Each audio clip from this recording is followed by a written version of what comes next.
In this video, I'm gonna teach you a very useful tutorial on how to restart Windows 11 using keyboard only. So without any further ado, let's begin.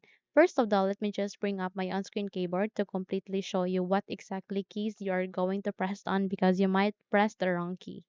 So let me just navigate here at the best match and click on open. Okay, so at the physical keyboard or at the built-in keyboard that you are having, okay, you need to press the Windows key, X key, U key and R key together, and in that way you would be able to restart the computer. Again, Windows key, X key, U key and R key, and in that way you would be able to restart the computer. So close the window. Let me just close that. Again, it is Windows key, then X key, then press U key and R key in your keyboard, and in that way you would be able to restart the computer using a keyboard without even using a mouse in your Windows 11. Okay? So that's it. Hopefully this video had helped you a lot. If yes, don't forget to subscribe, hit the like button as well as the bell icon to be updated for more tutorials like this.